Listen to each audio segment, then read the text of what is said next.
नमस्कार साथियों। तो इस वीडियो में हम देख रहे हैं इंद्रधनुष का बनना। इंद्रधनुष के बनने का जो फॉर्मेशन है उसको एक अलग वीडियो में लेकर के आ जा रहे हैं, है ना। देखिए इंद्रधनुष,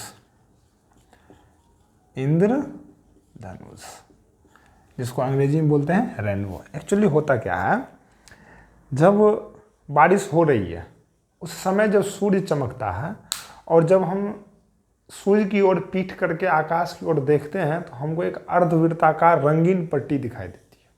अर्धवृत्ताकार क्या दिखाई देती है? एक रंगीन पट्टी दिखाई देती है। उसी अर्धवृत्ताकार रंगीन पट्टी को हम लोग क्या बोलते हैं? इंद्रधनुष। उसी को क्या बोलते हैं हम लोग? इंद्रधनुष बोलते हैं। पहले परिभाषा लिख लेते हैं, उसके बाद देखते हैं उसका फॉर्मेशन कैसे होता है ना।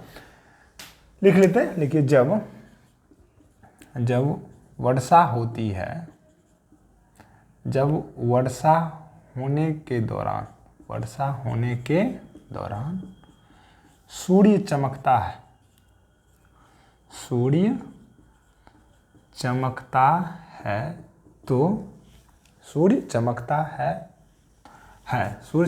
है तब सूर्य की ओर पीठ करके देखने पर, सूर्य की ओर पीठ करके देखने पर, सूर्य की ओर पीठ करके देखने पर, सूर्य की ओर पीठ करके देखने पर आकाश में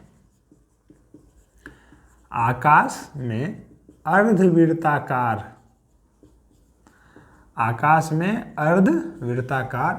रंगीन पट्टी दिखाई देती है। अर्धवृत्ताकार रंगीन पट्टी दिखाई देती है। अर्धवृत्ताकार रंगीन पट्टी दिखाई देती है जिसे इंद्रधनुष कहते हैं, है ना। मतलब हम लोग इस प्रकार से देखते हैं कि ये मान लीजिए हो गया एक रंग, दूसरा रंग, है कि नहीं। इसी प्रकार से ना दिखाई देती है और इसी तरह से होता है। और ये सबसे लास्ट, तो सबसे अंदर वाला जो रंग होता है वो कौन सा रंग होता है? बैगनी रंग। सबसे अंदर वाला जो रंग होता है वो कौन सा रंग होता है? बैगनी। और सबसे ऊपर वाला जो रंग होता है वो कौन सा रंग होता है? लाल रंग, है ना। तो यदि आपसे ऑब्जेक्टिव क्वेश्चन में ये पूछ ले कि इंद्रधनुष के सबसे अंदर कौन सा रंग होता है, शायद किसी एग्जाम में एक बार पूछा हुआ है, तो कौन सा रंग होता है? बैगनी रंग। और सबसे बाहरी रंग कौन सा रंग होता है? लाल रंग। ठीक, तो ये हो गया इंद्रधनुष। और इंद्रधनुष को हम लोग देख चुके हैं। ये बीच में ऐसे 7 लाइन आप लोग खींच लीजिएगा, है ना। अब देखते हैं इंद्रधनुष का बनना। एक्चुअली इंद्रधनुष कैसे बनता है कि नहीं। तो होता क्या है कि जब बारिश की बूंदें लगातार गिर रही होती है, जब बारिश की बूंदें लगातार गिर रही होती है तो असंख्य बूंदें होती है ना वर्षा की, तो वो असंख्य बूंदें जो है, बहुत सारी बूंदें प्रिज्म जैसा व्यवहार करता है। ठीक है ना। बारिश की असंख्य बूंदें प्रिज्म जैसा व्यवहार करता है और जब उससे श्वेत प्रकाश गमन करती है तो वो कितने रंगों में विभक्त हो जाती है? 7 रंगों में विभक्त हो जाती है। अब उसी घटना को हम देख रहे हैं रेनबो का फॉर्मेशन, ये मतलब इंद्रधनुष का निर्माण कैसे होता है ना। चलिए देखते हैं। देखिए, देख रहे हैं इंद्रधनुष का निर्माण, है कि नहीं। असंख्य वर्षा की बूंदे कैसा व्यवहार करता है? प्रिज्म जैसा। उस असंख्य वर्षा की बूंद में हम ना एक वर्षा का बूंद ले लिए। मान लिए यह एक वर्षा का क्या है? बूंद है कि नहीं।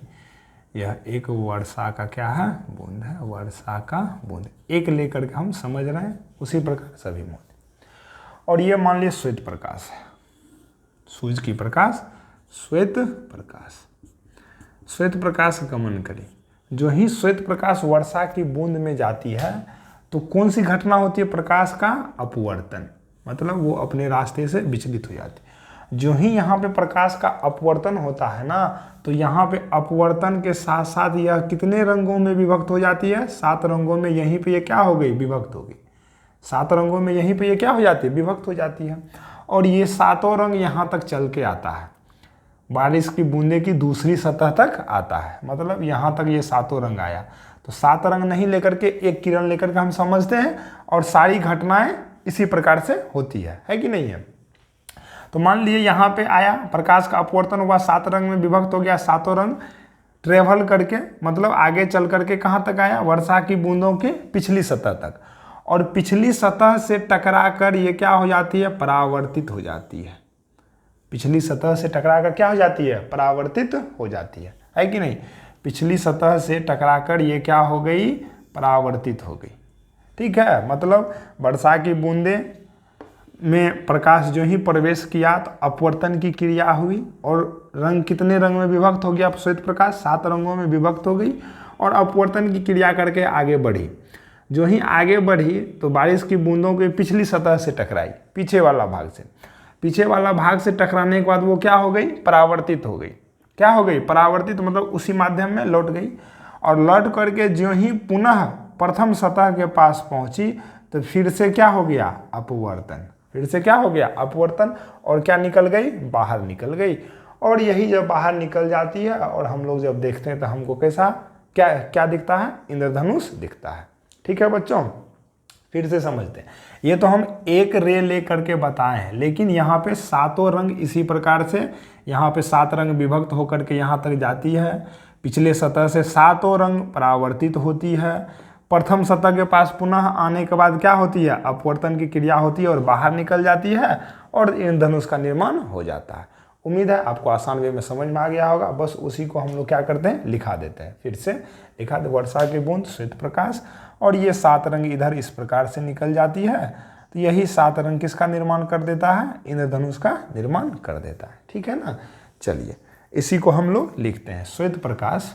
यहाँ पे हम लिख दें, यहाँ से नीचे लिख देते हैं, पॉइंट वाइज में बना करके लिख देते हैं। श्वेत प्रकाश, श्वेत प्रकाश जब, श्वेत प्रकाश जब वर्षा की बूंद में प्रवेश करती है, वर्षा की बूंद में प्रवेश करती है, वर्षा की बूंद में प्रवेश करती है, तो अपवर्तन के बाद, तो अपवर्तन के बाद 7 रंगों में विभक्त हो जाती है। तो अपवर्तन के बाद 7 रंगों में विभक्त हो जाती है, 7 रंगों में विभक्त हो जाती है, हो जाती है। 7 रंग में विभक्त हो गया, और 7 रंग में विभक्त होकर के आगे ये चला। उसके बाद क्या हुआ, वर्षा की बूंद के पिछली सतह से क्या हो गई, टकराकर परावर्तित हो गई। ठीक है ना, वर्षा की बूंद, वर्षा के बूंद,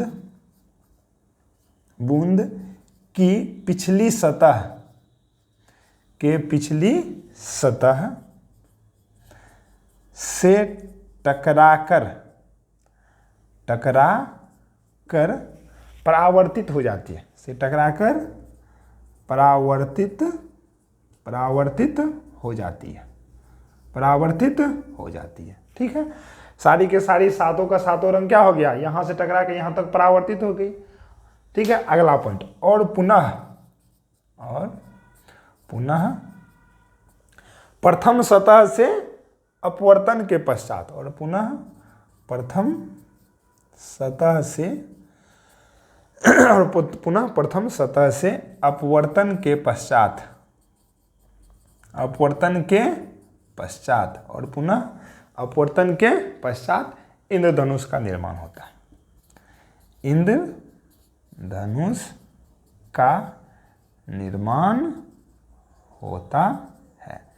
उम्मीद है बच्चों आप लोगों को समझ में आ गया होगा। और इसी टॉपिक के साथ चैप्टर नंबर 3 मानव नेत्र, प्रकाश का वर्ण विक्षेपण और वायुमंडलीय अपवर्तन में पूछे गए इंपॉर्टेंट क्वेश्चन, महत्वपूर्ण क्वेश्चन और क्वेश्चन बैंक का निचोड़ का टॉपिक खत्म होता है। ठीक है बच्चों, अब नेक्स्ट वीडियो, परमार्थ सीरीज के नेक्स्ट वीडियो में हम लोग नए चैप्टर के साथ आएंगे। तब तक के लिए नमस्कार। आप लोग अच्छी तरीके से पढ़ाई करें, रिवीजन करें और मस्त तरीके में नोट्स जरूर बनाएं, है कि नहीं। एक और क्वेश्चन है इस टॉपिक का जिसका नाम है मानव नेत्र, वो हम लिंक लास्ट में पिन कर देंगे, है कि नहीं। आप लोग उस पर क्लिक करके उस वीडियो को देख लीजिएगा जो कि रेगुलर क्लास में हम बताए हुए हैं। ठीक है बच्चों, तो नमस्कार, मिलते हैं नेक्स्ट वीडियो में नेक्स्ट चैप्टर और नए क्वेश्चन के साथ। तब तक के लिए नमस्कार। अच्छे से पढ़ाई कीजिए, नोट्स बनाइए, अच्छे लगे तो दोस्तों के बीच शेयर जरूर कीजिए। धन्यवाद।